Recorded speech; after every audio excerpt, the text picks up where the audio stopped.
বন্ধুরা, তোমরা কি এরকমভাবে সুন্দর রসালো পনিরের তরকারি আগে কখনো করেছো? যদি এরকম রসালো তরকারি পাতে থাকে নিরামিষ দিনে, একদম কিছু বলারই থাকবে না। একদম সুস্বাদু রেসিপি। এরকম একটা রেসিপি করার জন্য দেখে নিতে হবে আমার এই রেসিপিটা। তো চলো করা যাক এই রেসিপিটা তৈরি। আর ভাত বকবো না বেশি, রেসিপিটা তোমাদের দেখিয়ে দেবো।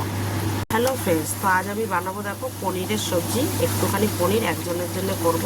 আমি 100 গ্রাম পনির এনে এটাকে হালকা গরম জলে সামান্য নুন দিয়ে এটাকে আমি একটু ভিজিয়ে রেখেছিলাম। তারপরে এটা দেখো কি সুন্দর দেখতে পাচ্ছ, সফট হয়ে গেছে। তারপরে জলটা ফেলে দিয়েছি। আর এদিকে আমি কিন্তু আলু ফ্রাই করে নিচ্ছি। দেখো আমি কিছুটা আলু ভাজা করে নিয়েছি। আর এখানে আমি নিয়েছি সামান্য এতটুকু পরিমাণের আদা আর 3 থেকে 4টে কাঁচা লঙ্কা পেস্ট, আর কিচ্ছু না। আদা আর কাঁচা লঙ্কা পেস্ট দিয়েই আজকে বানাবো নিরামিষ পনির, একদম সুস্বাদু খেতে। আর আলুটা কিন্তু আমাদের দেখো প্রায় হয়ে গেছে। আর আমি আলুটাকে নাবিয়ে দেবো। তো দেখো আমি আলুটাকে নাবিয়ে নিয়েছি। কড়াইতে তেল রয়েছে, ওই তেলেই আমি কিন্তু পনিরগুলোকে একটু হালকা ভেজে নেব। তো দেখো আমি হলুদ লবণ মাখাইনি, এমনি দিয়ে দিচ্ছি।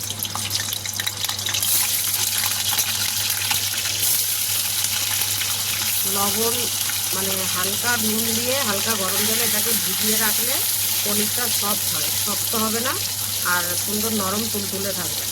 এভাবে আমি হালকা ভেজে নেব। তো দেখো বন্ধুরা, পনিরটা আমার ভাজা হয়ে গেছে। আমি সুন্দর এটাকে উল্টে পাল্টে ভেজে নিয়েছি। এটা বেশি ভাজা যাবে না, এরকম হালকা ভেজে নিয়ে এটাকে আমি এবার নামিয়ে দেবো।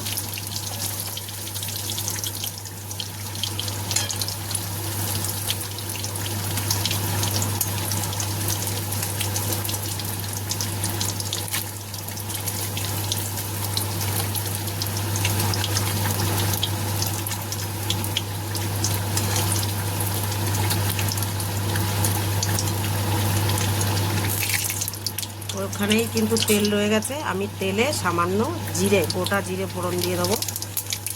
আর তেল দেবো না, কিন্তু অল্প তেলে রান্না হবে। আর এখানে দিয়ে দেবো একটা তেজপাতা।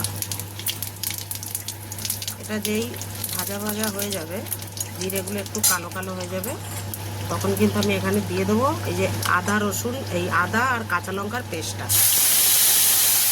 মশলাটা দিয়ে দিয়েছি। আর দেখো এই মিক্সির গ্রাইন্ডিংয়ে কিন্তু মশলা লেগে থাকে, আমি ওটাকেই ধুয়ে জলটা এতে দিয়ে দিচ্ছি। এবার এটা আমি মশলা দিয়ে দেবো। তো দেখো বন্ধুরা, এবার আমি এতে দিয়ে দেবো সামান্য হলুদ, একটু জিরের গুঁড়ো, সব পরিমাণ মতো। তোমরা তোমাদের তরকারি অনুযায়ী পরিমাণ মতো দিয়ে দেবে। আর সামান্য লবণ, এটাও কিন্তু আন্দাজ মতো। এইভাবে আমি মশলাটাকে মিশিয়ে সুন্দর করে কষিয়ে নেব। তোমরা তেলের পরে যদি গুঁড়ো মশলাগুলো দাও, মশলাটা কিন্তু পুড়ে যাওয়ার সম্ভাবনা থাকে। আর যদি এইভাবে মশলার উপরে দিয়ে দাও, তাহলে কিন্তু মশলাটা আর এই গুঁড়ো মশলাটা আর পুড়বে না। এবার আমি মশলাটাকে ভালো করে কষে নেব। তো দেখো এতে যেহেতু পেঁয়াজ রসুন কিছুই নেই, তার জন্য এটাকে বেশি মশলা একেবারে বেশি কষাতে হবে না। এটা সামান্য, যেহেতু কাঁচা লঙ্কার আদা আছে, সামান্য কষিয়ে নিলে হবে। আমি ভেজে রাখা আলুটা এর মধ্যে এবার দিয়ে দেবো। দিয়ে আমি সামান্য পরিমাণে জল দিয়ে দেবো।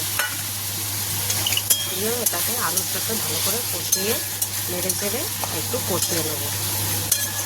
আদা আর কাঁচা লঙ্কা দেওয়া থাকলে বেশি কষাতে লাগে না, অল্প কষালেই হয়ে যায়। যেহেতু আদাটা বেশি কষালে তেতো লাগবে, রসুন পেঁয়াজ এগুলো থাকলে বেশি মশলা কষাতে লাগে সুন্দরভাবে, হাতে কিছুটা সময় নেবে। দেখো এটাও কিন্তু সুন্দর করে কষানো হয়ে গেছে, মশলাটা শুকিয়ে গেছে, তেল বেরিয়ে গেছে। এবার আমি এতে দিয়ে দেবো জল, সামান্য জল দিয়ে দেবো। এতে আলুটা সিদ্ধ হওয়ার মতন একটু জল দিয়ে দেবো। এবার আমি এটাকে ঢাকা দিয়ে দেবো আলুটা সিদ্ধ হওয়ার জন্য। তো দেখো বন্ধুরা, আমি এই হিসাবে ঢাকনাটা খুলে দিয়েছি। আর দেখবো আলুটা সিদ্ধ হয়েছে কি। হ্যাঁ দেখো আলুটা কিন্তু সুন্দরভাবে সিদ্ধ হয়ে গেছে। আমি এবার এর মধ্যে ভেজে রাখা পনিরগুলোকে দিয়ে দেবো।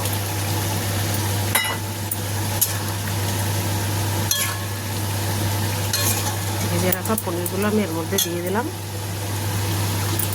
এবার এরকমভাবে একটা দুটো আলু এভাবে গালিয়ে দিতে হবে।